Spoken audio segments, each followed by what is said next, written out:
কাশেম ভাই, ওই কালকে যে মসজিদে ইফতারি দিলে না, ইফতারিটা মোটেও ভালো হয়নি। সারাদিন রোজা থেকে ওই যে শুকনো সুসুলা আর মুড়ি, ও আমার আসলে মোটেও পছন্দ হয়নি। মদন ভাই তুমি আগে বলবা না, তো তোমার জন্য বিরিয়ানির ব্যবস্থা করতাম। কাশেম ভাই, বিরিয়ানি না, ওই কটা খেসরি হলেই হইতো। সারাদিন রোজা থেকে শুকনো মুড়ি তো আমার ভালো লাগে না, খেসরি দিলেই হইতো। আর কাশেম ভাই, আগের দিন যে আমার কি রাগ হয়েছে, আমি কিছু বলতে পারছিলাম না, রোজা ছিলাম। আমি রোজা রয়েছি, আর ওদিকে রোজা নেই ওই ধরাই সুলাইমান, ও গিয়ে দেখি তার আগে 3 প্লেট ভাত দিয়েছে। আর আমি রোজা থেকে আমার এক প্লেটও হচ্ছে না, এদিকে সারাদিন রোজা রয়েছি।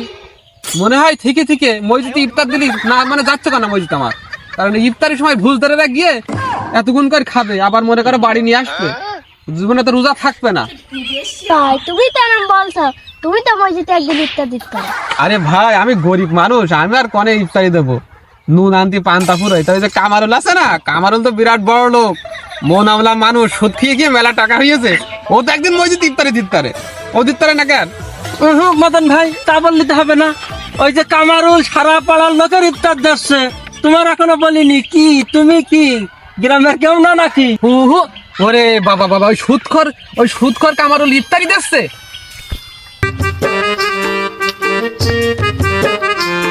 আসসালামু আলাইকুম। ওয়ালাইকুম কি অবস্থা আসসালাম। সবার?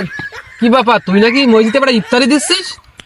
হ্যাঁ, তুই ঠিকই শুনেছিস, আমি ইফতারি এবার দিচ্ছি। সারা জীবন তো তুই পেট ভরে খেয়েই গেলি, জীবন ইফতারি দিস নে। ইফতার দেওয়ার মর্ম তুই কি বুঝবি রে? বাবা, একবার ইফতারি খাতায় নামটা লিখে যে বড্ড ইফতারি দোকান দাঁড়িয়েছে, তুই কবার ইফতারি দিয়েছিস মসজিদে? তুই সারা জীবন তো লোকে খেয়েছিস পরেশ্বর, একদিন ইফতারি দিবি বলে তুই এইভাবে বলছিস আমার? হ্যাঁ, ইফতারি দিতে গেলি মন লাগে। তুই মদন সারা জীবন পেট ভরতে খেয়াইলি, তোর ভুড়ি বানালি সারা জীবন খেয়ে খেয়ে, তা ইফতারি দেওয়ার নাম করলি নে। উরে। তোর মতন সামর্থ্য যদি আমার হইতো, তা আমি বিরিয়ানি দিতাম প্রতিদিন। ওরে বাবা, সুদ খেয়ে করা টাকা হয়েছে, এই সুদের টাকা নিয়ে তুমি দাম বাড়াচ্ছ আমার সাথে, সুদের টাকা নিয়ে তুমি ইফতারি দাও মসজিদে? হ্যাঁ, তো কি ডাকিস এই সুদ খাইছি আমি? তুই সুদ খাস না? আমি খালি খাই, একটু ইন্টারেস্ট খাই। তার রোজার মাসে আমি বলেছি যে যে সুদের টাকা আমার কাছে দিবি না, সব তোর ভাবির কাছে দিয়ে আসবি, পাপ হলি তার হোক, আমার দরকার নেই। মদন ভাই, তোমার মুখে তো একটা শোভা পায় না। সে সুদ খাক ঘুষ খাক ইফতারি খাতায় নামটা লিখিয়েছে, তোমার তো তাও নেই। ইফতারি খাতায় নাম আছে? আর ভাই, আমি গরিব মানুষ, আমি ইফতারি আর কি করে দেবো?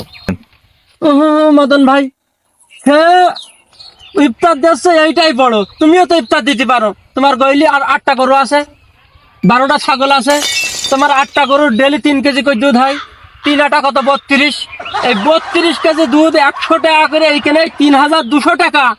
তুমি এই দুধ যদি 2 দিন বেচো, তুমি ইফতারি কিন্তু বিরিয়ানি দিতে পারো, ডেলি বিরিয়ানি দিতে পারো।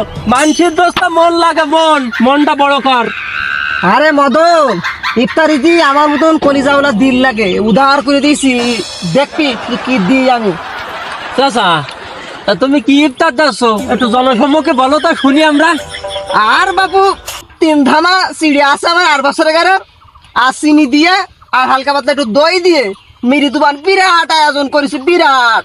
বাবা বাবা বাবা বাবা, তোর কত বড় মন আমি বুঝতে পাইছি। বাবা বাবা, সামান্য সিগে দিবি বুঝলে, তাই তুই এইভাবে আমার বললি যে মসজিদ ইফতারি দিছি, ইফতারি সিগে দিবি, তাই তোর কত বড় মন মানুষজন জানে। যাক, সবাই শুনেছে, বুঝলে তোর যে কত বড় মন, এই মানুষজন সব শুনেছে। ওরে সুদখোরের বুধ আবার কি দেবে? হ্যাঁ, যা দিচ্ছে, হ্যাঁ, ঠিক বলেছে ওই একদম। ধারা খাবানি। ওই ইফতার আমার এই পেটের মধ্যে ঢুকবে না। এই মদন আর হারাম খাই না, এই মদন সারাদিন রোজা থেকে ওই হারাম খাতি মসজিদে যায় না। তোর জানো আমি, তুই তো রোজা এমনি থাকিস না জীবন, তুই তো 3 বেলায় খাই, তা তোর জন্য আমার ইফতারি তোর জন্য না দেখে আমি মসজিদে।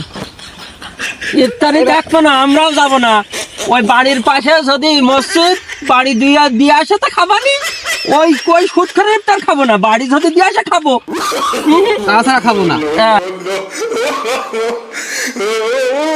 তোরা যে অপমান করলি আমার, তোদের দুটো জনে একটা আমি মসজিদে না দেখলি, আমি গেলাম মসজিদে, যা। একটা না দেখি তোদের আমি। হ্যাঁ,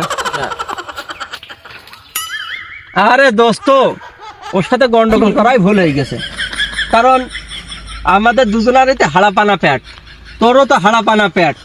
আমরা গিয়ে ওই রোজাদারের ফান করে গিয়ে খালি হইতো, এই 100 চাইল তো বেঁচে যেত।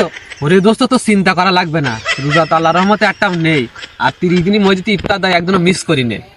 ওই আসরে আজানের পরে দাঁতনটা নিয়ে মনটা নরম করে দাও মাঝে মাঝে গিলে হবে গিয়ে বসে গিয়ে খেয়ে আসতে হবে কিছু আবার বলবেন না তো ওই টের পাস ওই পেছনে বসবো পেছনে